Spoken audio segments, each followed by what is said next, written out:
दोस्त नमस्कार, मैं कैप्टन एसआर। दोस्तों रियली सॉरी, मैं काफ़ी दिनों बाद कोई वीडियो अपडेट कर रहा हूँ बिकॉज काफ़ी बिजी रहता हूँ। या तो सीपीएल एटीपीएल की क्लासेस में बिजी रहता हूँ या फिर मतलब एनजीओ के थ्रू थोड़ा मतलब बच्चों के लिए, जो गरीब बच्चे हैं उनके लिए स्कूल में भी काफ़ी मदद करनी होती है और पर्यावरण के भी लिए कुछ काम करने होते हैं, जैसे पेड़ वेड़ लगाना, उन्हें पानी वानी देना, मतलब और भी कई सारी चीज़ें ली हुई हैं। तो ये थोड़ा प्रॉब्लम रहता है, लेकिन ये तो हुई मेरी पर्सनल प्रॉब्लम। इसके अलावा एक और प्रॉब्लम होती है कि जो भी फर्स्ट ऑफिसर से जो भी वर्किंग कंडीशन में है एयरलाइंस के साथ में, तो वो जब भी यहाँ पे कॉल करते हैं एडमिशन के लिए तो अपना रोस्टर फॉरवर्ड करते हैं नॉर्मली कि सर ये टाइमिंग है, ये दिन फ्लाइट है, तो कैसे मैनेज कर पाऊँगा। तो इसलिए भी मेरे को थोड़ा कम इंटरेस्ट था पिछले एक दो सेशंस में, क्योंकि स्टूडेंट्स को काफ़ी दिक्कत हो रही थी एक्चुअली मैनेज करने में। यहाँ पे 10 स्टूडेंट एडमिशन ले रहे थे तो मुश्किल से 2 ही स्टूडेंट है वो क्लास अटेंड कर पा रहे थे। तो अभी की अपन बात करें तो एफडीटीएल में भी आप लोगों को रिलीफ मिलने वाला है, और इधर की बात करें तो जून का जो सेशन है उसके के लिए अभी अपनी जो क्लास का ड्यूरेशन है वो 30 डेज का है। और 30 डेज का आप लोग आराम से 2 एग्जाम 3 एग्जाम मतलब आराम से पास कर सकते हो, यानी 3 एग्जाम पास करते हो तो सारा एटीपीएल आपका एक ही सेशन में हो ही जाता है, वो भी महज 30 डेज में यानी 30 दिन में। और अपन अलग अलग सब्जेक्ट की भी बात करें तो जैसे नेविगेशन का ड्यूरेशन हो गया 15 डेज, रेडियो का हो गया 15 डेज, मेट्रोलॉजी का हो गया 7 डेज। लेकिन मेरे बारे में आप लोग थोड़ा भी जानते हो तो ये भी किसी ने आपको बताया होगा कि यदि स्टूडेंट रियल में इंटरेस्ट लेता है और वो क्लास से अटेंड नहीं भी कर पाता है, 1 2 4 क्लास से मिस भी हो जाती है, तो मैंने कई बार स्टूडेंट्स को रात को 11 बजे 12 बजे, इवन 1 2 स्टूडेंट्स को तो रात को 2 बजे भी पढ़ाया है, जब वो अपनी मतलब लैंडिंग करने के बाद में यहाँ पे आके अटेंडेंस देते हैं।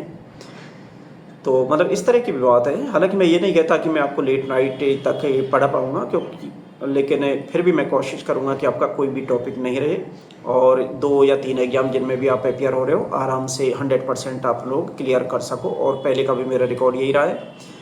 और जो नए लोग हैं जो मेरे बारे में नहीं जानते, वो किसी भी अलायंस में जो भी कैप्टन होते हैं अपने जहाज़ में, उनसे पूछ कर देखें तो श्योर वो आपकी हेल्प करने वाले हैं इस मामले में। बिकॉज आप डीजीसी में भी जाके देखते हो तो आपका जो इंटरव्यू होता है एटीपीएल का, उसमें भी आप लोग देखोगे कि 80-90% स्टूडेंट्स होते हैं वो मेरे ही एक्चुअली एटीपीएल इंटरव्यू के नोट्स पढ़ रहे होते हैं। अब इससे ज़्यादा एश्योरेंस तो मैं क्या दिलाऊँ कि पिछले 15 साल में मेरे को लगता है, मेरे को याद भी नहीं है कितने सारे लोगों को एटीपीएल करवाया होगा। तो सभी को इस तरह से मतलब फ्रेंडली, जो भी क्लास अटेंड नहीं कर पाए उनको मतलब ऐसे फ्रेंडली वे में एक्चुअली ग्रुप डिस्कशन से रात को 8 बजे 10 बजे 9 बजे 11 बजे 12 बजे तक भी मैंने पढ़ाया है। तो आपकी कोई क्लास मिस भी हो जाती है तो उसकी बिल्कुल भी चिंता करने की ज़रूरत नहीं है, आप लोगों को समझ आ गया होगा। और इसके बाद में एक और क्वेश्चन होता है आप लोगों का कि यदि मैं एग्जाम में अपेयर नहीं हो पाता हूँ या फिर क्लास भी अटेंड नहीं कर पाता हूँ इस सेशन में, है ना, तो अगले सेशन में क्या अलग से फीस ली जाएगी? तो इस तरह से बिल्कुल भी किसी से फ़ी चार्ज नहीं की जाती है। यदि आपका सेशन मिस हो जाता है, चाहे आप क्लास मिस होती है चाहे आपका एग्जाम मिस होता है, तो अगला सेशन भी आपके लिए फ्री होता है, उसमें बिल्कुल भी एक पैसा भी चार्ज नहीं किया जाता है। तो आप बिल्कुल सेफ साइड में हो। और तो कम से कम 2 सेशन में आपसे कोई फ़ीस चार्ज नहीं की जाती है। और तीसरे सेशन का वो डिपेंड करता है एक्चुअली स्टूडेंट के बिहेवियर पे। यदि स्टूडेंट पॉजिटिव होता है, बिहेवियर अच्छा होता है, तो हमें कोई दिक्कत नहीं होती तीसरी बार भी पढ़ाने में, अदरवाइज़ तो कई बार छंटनी करनी होती है। और इसके अलावा आपके मॉक टेस्ट भी होते हैं यहाँ पे। मॉक टेस्ट बहुत ही इंपॉर्टेंट होते हैं, मतलब मैक्सिमम जो क्वेश्चन आते हैं डीजीसी एग्जाम में वो इन्हीं क्वेश्चन सेट से ही आते हैं।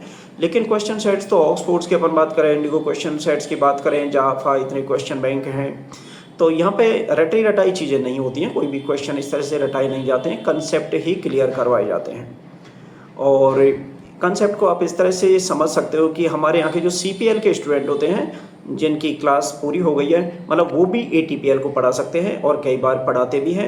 हमारे पुराने स्टूडेंट्स को आप कभी पूछ के देखिए। तो यहाँ पे जो एटीपीएल के स्टूडेंट्स आते हैं, मतलब जब भी मैं मैनेज नहीं कर पाता हूँ या फिर कई बार ऐसा भी होता है, कई बार स्टूडेंट होते हैं वो स्टूडेंट से पढ़ने में ज़्यादा कंफर्टेबल होते हैं, तो हमारे सीपीएल वाले स्टूडेंट्स भी एटीपीएल वाले को पढ़ा सकते हैं। और एटीपीएल वाला कोई स्टूडेंट है जिसने क्लास कर ली वो तो ऑब्वियसली पढ़ा ही सकता है। तो इससे आप लोग आइडिया लगा सकते हो कि हमारे यहाँ पे मतलब किस लेवल का नॉलेज दिया जाता है। और जैसे पर सब्जेक्ट की अपन फीस की बात करते हैं तो पर सब्जेक्ट फीस यहाँ पे 50,000 नेविगेशन की फ़ीस है, 50,000 रेडियोइड्स की फ़ीस है एंड 30,000 मेट्रोलॉजी की फ़ीस है। बाकी इस पे डिपेंड करता है, जैसे यहाँ पे जो शुरू के 5 स्टूडेंट होते हैं उनको 20% डिस्काउंट दिया जाता है। तो 20% डिस्काउंट दिया जाता है, लेकिन फर्स्ट 5 कैंडिडेट्स के लिए होता है और एक बैच में मैक्सिमम 10 कैंडिडेट्स ही हो सकते हैं, उससे ज़्यादा कैंडिडेट्स नहीं हो सकते। तो कुल मिलाकर जो पहले स्टूडेंट आते हैं उन्हीं को ये डिस्काउंट का एडवांटेज मिलता है। और लास्ट क्वेश्चन की अपन बात करें तो स्टूडेंट ये भी पूछते हैं कि सर इंटरव्यू प्रिपरेशन का क्या होगा, यानी इंटरव्यू प्रिपरेशन में शामिल होती है या फिर नहीं होती है। तो इंटरव्यू प्रिपरेशन इसमें बिल्कुल भी शामिल नहीं होती है, लेकिन ये भी सत्य है कि मैंने पिछले 15 साल में जितने भी स्टूडेंट पढ़ाए, मेरे स्टूडेंट से मैंने कभी इंटरव्यू के अलग से पैसे नहीं लिए। सिर्फ जो दूसरे स्टूडेंट आते हैं या तो जिन्होंने सेल्फ स्टडी से एग्जाम पास किए हों या फिर किसी दूसरे इंस्टीट्यूट वाले स्टूडेंट होते हैं, सिर्फ उन्हीं से मैं इंटरव्यू के लिए फ़ीस चार्ज करता हूँ, अदरवाइज़ तो बिल्कुल भी नहीं करता हूँ। अपने स्टूडेंट्स को फ्री में ही पढ़ाता हूँ। तो इधर की भी आपकी टेंशन ख़त्म हो जाती है।